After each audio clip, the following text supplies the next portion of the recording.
Thanks for the presentation and for the invitation to be here with you today. Well, I don't fund research, so don't expect any money from me, okay? It was very interesting to hear that if what civil servants in Brussels do is briefings and minutes, I mean, maybe they will be out of work very soon. So I don't know whether that applies to all funding agencies, but anyway, I don't think so, and we will debate about the use of generative AI at the panel later. So when I was invited to talk about this, I had like a blast from the past because I was working on this topic like 20 years ago, and we had a project about different ways of publishing research, because the final objective of science is that you generate good ideas, generate good results, you publish them so that science can be built on top of science. So the way we communicate science is essential, and we need to avoid any bad use of the publication means by people. And the questions that we faced like 15 to 20 years ago is, can we build a different way of publishing research that is not the classical one? This concept of a paper that actually has like a couple of centuries, but was not the case before. Can we publish differently? And if we publish differently, how can we assess the quality of what is published? So those were the questions that we had in that project. And out of that, there were different outcomes. One of them was a tiny component to assess reviewers and assess papers that made its way into this little thing called Open Peer Review. And that is being used in the digital CSIC repository, in particular in one journal. Well, this is the paper that explains that model. That was in 2016. Sorry, I'm not intending you to read it, of course, but it's just to give you evidence that there was a publication on that. And that is being used in this digital CSIC. And there are a number of elements there that are very, I would say, they were very innovative at that moment, and probably still are innovative, is that we associate paper reputations, and this is something that is public in the repository, but we also have a review reputation that is derived from the reviewer's reputation, and we will talk about that. So all this is made public, but the reviews are open as well.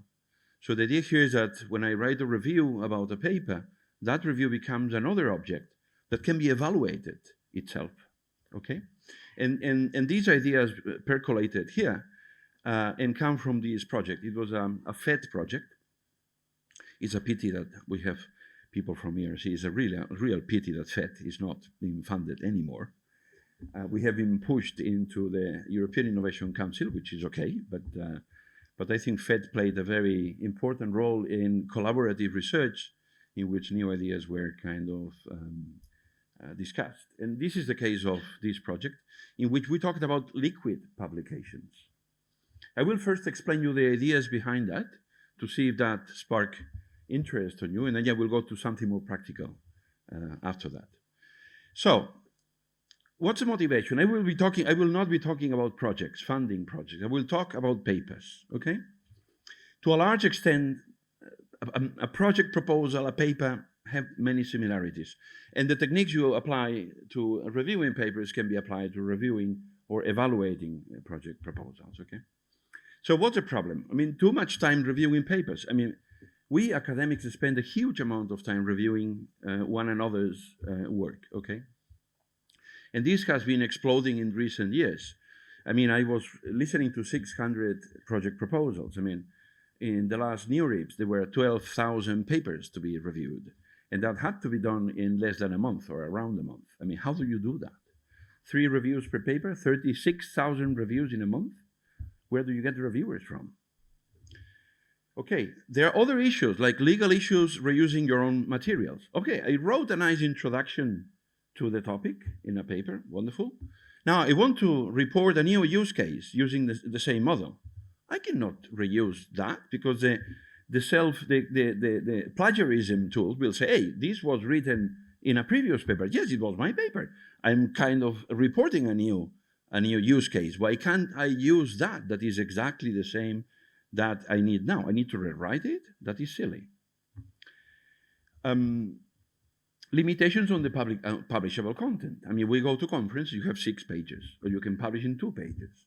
I mean, we live in the digital world. I mean, what does it mean? Of course, there are limitations. If I'm a reviewer, I don't want to have papers that are 20 pages long. But in terms of publishing content, why is those strict limitations that come from the time in which we were printing them and we didn't want to go home with 20 kilograms of paper, okay? Evaluation pressure. I mean, there are very, very bad practices by some researchers in which they publish a large amount of papers that are of very low quality, because if they don't publish, they don't get promoted. So there are all these sociological elements that influence here. The review material is lost. And this is a pity. If you go to the publications in the 19th century, people like Darwin publishing in the Royal Society, you would see that the comments on papers were published as well.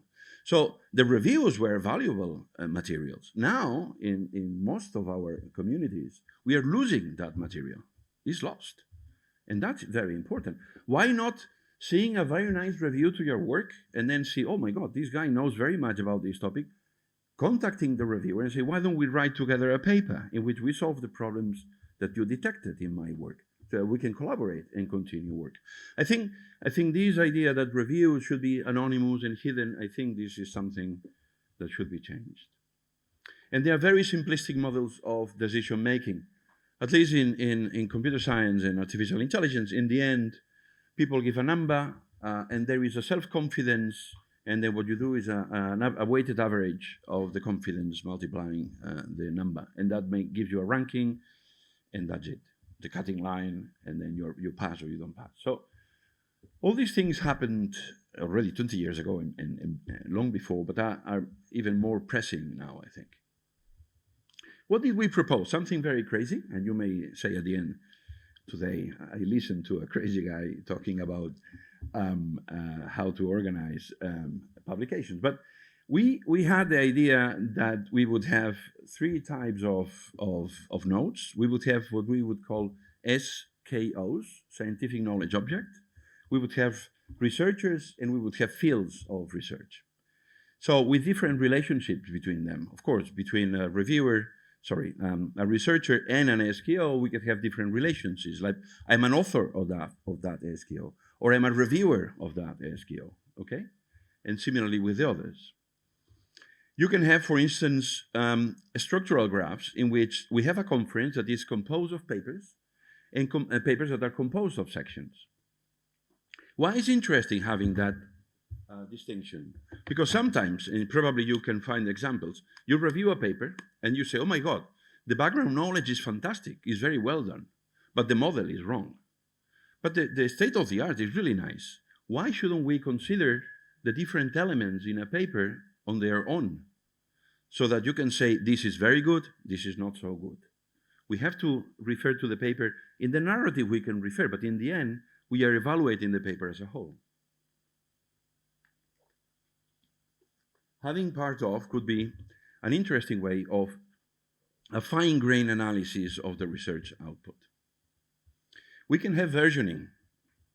We said rewriting. Okay, no, I cannot use the same introduction. Okay, let me just take the same introduction, there are 2 new works that appeared last year, I rewrite it a bit, I have a new version of the introduction, and I declare it.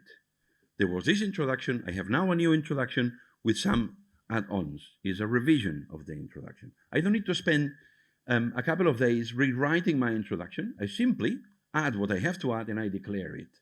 Why not doing that? Allowing people to reuse. I mean, the idea would be you start communicating the results of your research. You do your introduction, your background knowledge, you do your model, you do your refinations of those models, and at some point you say, well, with these different components, I build up a paper.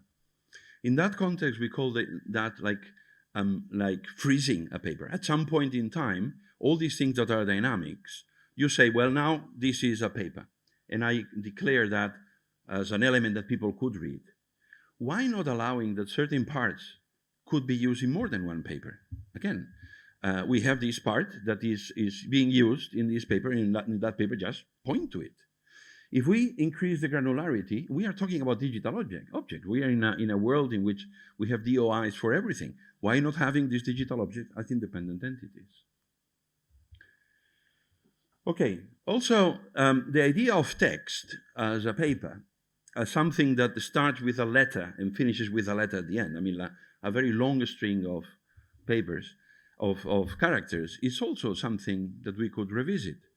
These scientific knowledge objects can be a paper, but can be a data set, can be an image, can be a video. So there are many elements that could support your communication of research to the rest of the community. Why just restricting ourselves to papers? Why not having a much broader view on how do we publish our research? All this gives you these kind of complex graphs in which you have the SKOs that could be, as I said, a video or a section of a paper, and you have researchers that review papers, that are co-authors of the papers, and that give basically a complex digital structure of what is the research output. That was the proposal in that project. And on top of that, we developed a evaluation mechanisms, which is what I want to talk about today. But what we wanted is these kind of objectives. First, encouraging early sharing of good ideas only. So if we have bad ideas, don't put them there, okay? So don't try to get a bad paper being published. Only report good ideas. The sharing of noise should be discouraged. We have a lot of noise in scientific publications. Encourage collaboration that contributes to quality and discourage it otherwise. I mean, we want to work with other authors that will add quality to what we write, authors that really contribute to the research. I don't want 100 authors that do nothing as co-authors of the paper. That adds noise to the system. So you should penalize the incorporation of co-authors that are not really bringing anything into the scientific content. Work on the quality as opposed to quantity. Make that quantity doesn't increase whatever you have to increase. Just quality should be what increases whatever has to be increased. We will talk about that. Encourage reuse. We should not rewrite our introductions. Sorry. I mean, we should encourage reuse. And discouraging self-plagiarism or the repackaging of ideas. I mean, I should declare it. Should declare the reuse of something that I already worked. And if I am saying, my goodness, you created a great background knowledge on this topic, I could just point to that. If the authorship is clear of that particular piece of the scientific communication, good credit for you that developed that fantastic content. So the reputation should go to you, not to me, but I could point to it. So this would make scientific communication, again, much more interesting. Making sure that the salami papers do not make you better. The typical work in which, oh my God, I have 5 ideas. Instead of putting them together in one paper, no, I will make 5 papers because that will give me more credit and more. No, I mean, make that, adding them together or in separate form will end up in the same situation. So discouraging that element, okay. Well, encouraging new versions, as I mentioned. I mean, the idea that you revise previous work and discourage the otherwise. Decrease the review overload by encouraging risk-neutral submission strategies. What do I mean by that? Sometimes we submit papers that are not well cooked. Say, well, never mind. If they reject them, I will work a bit more on that and I will submit somewhere else. That increases the work that everybody has to do by a huge amount. Let's just stop that practice. How? By making those submissions permanent, persistent. Your submission and the reviews of that submission will be there forever. So if you submit papers taking risks, okay, take risks. But I mean, you may pay for that. So if we would do something like that, people would think twice before submitting scientific content that is not ready for publication, okay? Encouraging writing reviews. When I was listening to you guys about the reviewers, why don't you give awards to reviewers? I mean, you should give awards saying the best reviewers for Fundación La Caixa this year, having these two guys. We gave them 10,000 euros to go to conferences, and why don't do that? I mean, reviewing is a fantastic job, and the same in the commission. I mean, yeah, the commission pays the reviewers, but they never acknowledge the good reviews in a public way. I mean, why not? We have to encourage people to write good reviews. Some conferences are already doing that. I mean, they give some, I don't know, ribbons, or they put them on the web. The best reviewers of this conference are these ones. Okay, so there is some social knowledge of the effort that they are doing. Okay, and of course, encouraging good quality reviews. And I hope I will show how that can be done. So these were the goals, and then we developed, because we came from early 2000s on algorithms for trust and reputation. So how to say whether something is good or bad, taking into account the opinions of people. And we use different models there. There were some algorithms not made by us that were very important at that moment, like eigentrust, that would combine opinions. So it's the indirect trust. If I trust you this much, you trust him that much. I don't know him, but I can use some transitive trust on that. And there were algorithms that would multiply these trust relationships into a converging stable point. Anyway, so inspired by that, I mean, we developed the idea of, it was published in 2010, that when we have a hierarchy like this one, you see ICAI. ICAI is the European Conference on AI. That has different editions, okay? It has ICAI 10 and ICAI 12 in this example. I'm telling you the paper is from 2010, okay? And the example as well. So we have UMass is another conference, UMass 10. We have the UMass series, and then we have papers, and then sections there. When you see there the little squares, these are the opinions that people gave over that element. So we can have an opinion on a paper, we could have an opinion on a section, we could have an opinion on a conference. Now, what happens? Why do we publish in ICAI? Because ICAI is a prestigious conference, okay? So I'm assuming that if I publish there, my paper will be prestigious. So there is always this idea that I inherit from the prestige of a conference something to my paper, and the other way around. So if I have a paper that is very good, that goes up and gives prestige to a conference. So where the prestige of a conference comes? From the good papers that it publishes, okay? So it's the same. ERC is prestigious. Why? Because the projects there are very prestigious, are very good. And that gives this prestige to the organization. Okay, so the idea here, and I will, sorry, this was thought for more. So we developed a model in which we had these opinions being combined and would go up and down in this hierarchy. And that was basically, I will not go much into details, but for every opinion, we have a time in which this opinion is given, and an opinion in this context was a probability distribution over an evaluation space. So it could be between 0 and 10. So it's like saying, well, this is a 9 paper, or is it between 8 and 9? So you will have a probability distribution a long time. So here in this, the impact of a node was basically whether we had direct opinions on it, then the impact would be 1. It means we need to take into account this paper, this section, because we have a direct opinion of someone. If no one gave an opinion before a particular moment in time, neither to the paper, neither to the children of the paper, or the children of the conference, then it will have an impact of 0, and otherwise it would have an average impact of the children. That is in order to see how much a paper influences up. So if a paper has no opinions on anything, it will not influence up. If it has many opinions, it will influence up. Similarly, when they go down, because you have the probability, the P here is what goes up, which is a weighted average of the reputation of the papers, and what comes down with is a weighted average of the fathers of the particular node.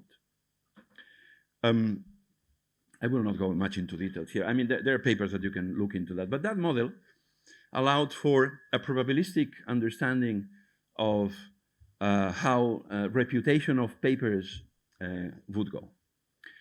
It had a problem, and I stop here the presentation of this. If someone is interested, there are papers about that. The problem of that is that they're dependent on adopting the new publication model. So if you do not adopt this publication model, then these algorithms that would go into the reputation of the different pieces and pieces would not work. And that needed to be done by authors and by agencies. So if there are no agencies that accept this new way of evaluating or assess the research of people, then authors will never go there. So this is a situation, a blocking situation we found that was very difficult for us to continue or to try and have impact with that particular model. What we did was to simplify. Okay, we said this is very difficult. Let's try and find a model that can be like a reputation tool that is a bit simpler. And I will show you, this was published in 2016, and that was the model that has been used in digital CSIC in that particular journal. Okay, and I will try and go there quickly. I don't know who is controlling my time. You are. I'm okay? Yeah. So the current publication model, as everybody probably knows here, is that you have a paper, and then you have a number of reviewers that give their opinions on that paper, and then there is somehow a combination. I think in all the ERC and Fundación, Caixa, this is the method that this is being done. Okay, so what do we propose in this model is to add judgments on the reviews. So the thing is, we will not just give an opinion about the paper, but we are going to give an opinion about the review. Sometimes people are trying to use automatic methods. For instance, I remember program chairs getting mad about the number of papers, the bad quality of reviews. What can we do? People like saying, well, the number of words in a review, if it is below a certain amount, the typical short review in which you have one line, remove that review. Do not consider that. These were kind of automatic methods, but the automatic methods could be wrong. We have a lot of discussion about generative AI, by the way. They can be wrong. So maybe a sentence was, this is wrong because there was this paper that showed that this model is wrong. Maybe you don't need to say more than that, and that is a perfect review that should be taken into account. You cannot discard that. So you need the semantics of what is said in order to analyze. So that's why what we understand is that AI should be used to help human beings, not to substitute reviewers, but to help reviewers. And the AI should combine the opinions of reviewers for papers, but also for reviews. And that is what the model tried to do. So here the idea would be that you write a number of reviews, but then the final value will be weighted by the reputation of the reviewers, not by the self-confidence that the reviewers assign to themselves, but by the reputation that is computed from the peer reviewers. It's like in the evaluations in Brussels. We never evaluate what the other evaluators say about the project. We may discuss, that's fine. But if we could say in a private way, this review is crap because this and that, I mean, that could be interesting. And I will tell you an example later. It could be interesting to be considered. So this is a very simple equation that basically, given the opinions that reviewers have over a paper, we can just make a weighted average taking into account the reputation of the reviewer. If a reviewer has a very bad reputation, his or her opinion will not be taken into account. So that's the basic idea. Also, the aggregation of papers' reputation will be weighted by the number of authors, because this is something, if there are 100 authors, what part of the reputation of the paper goes to me? I mean, we cannot give a premium to all of them. So you can discuss in which way you can decrease or map the reputation, but it's clear that if there is a paper, an excellent paper written by one person or an excellent paper written by 100 people, it's not the same in terms of the reputation for each one of them. So this is controversial, I know, but this is what we propose there. And this is the equation that would do that, where this gamma is 1 divided by the number of authors with an exponent that is telling you how that is going to be propagated.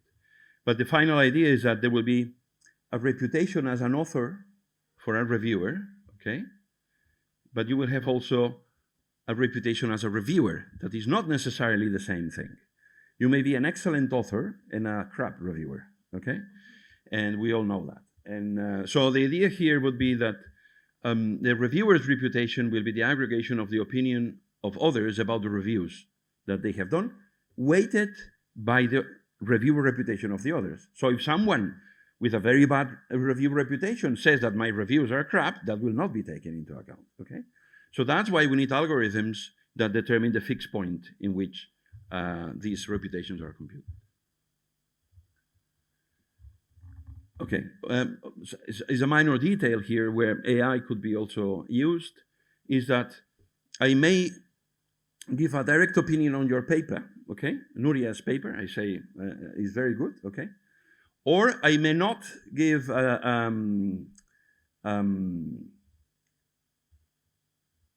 sorry, no, wrong. No, we are reviewing the same paper. Okay? And then I say, your review is very bad, or is very good, okay? But if I don't say anything about that, we could compute something like the similarity between our reviews. If there is a big similarity between our reviews, indirectly, I'm saying that her review is good, because I consider myself good, of course. Yeah. So these two elements are taken into account in the measure of this model. I will not go into. But basically, the reviewer's reputation will be collecting the opinions of others about my reviews, weighted by their reviewer reputation. Okay. Okay, reputation of a review would be naturally computed, as you can imagine, by, as I said, by taking the reviews, the opinions on that review, weighted by the reputation of the reviewer. That's the model. Basically, in this graphic, you can see everything. So when you write a new review, okay, you write the review, then you can generate opinions. That could be an opinion of a reviewer, and then that opinion of a reviewer will influence the reputation of the reviewer, and will also influence the reputation of the review, of course. And when you write a new review, that influences the reputation of a paper that then determines the reputation of an author. So these models, the properties of these models, I will just, well, to converge, we need the algorithms to run. There are some, I will not go into details here, but I mean, we did some simulation results at the beginning showing that basically, depending on the quality of the reviewers, so the model was correct in the sense that if we introduce artificial data into the system, the equations really model what they should model. But of course, we need the evaluation of these, and we evaluated it in a conference. I will, at ICHCAI. I happened to be the program chair of ICHCAI in 2017, okay? ICHCAI is the International Joint Conference on Artificial Intelligence. It's one of the largest conferences in the world. And I took an implementation of this module, ARM, and I convinced, I don't know if you know a tool called ConfMaster. It's a tool for handling papers in conferences, okay? So I convinced Thomas Preusch, who is the programmer of the thing, to put that component into the system and to allow reviewers to rate other reviews, okay? So I applied the model in full there, and I generated two rankings. One was the ranking using the self-confidence, the other the ranking using the reviewer reputation. It was very interesting. There was a 5% of papers that were at the frontier that fluctuated depending on which model of which kind of position you would take.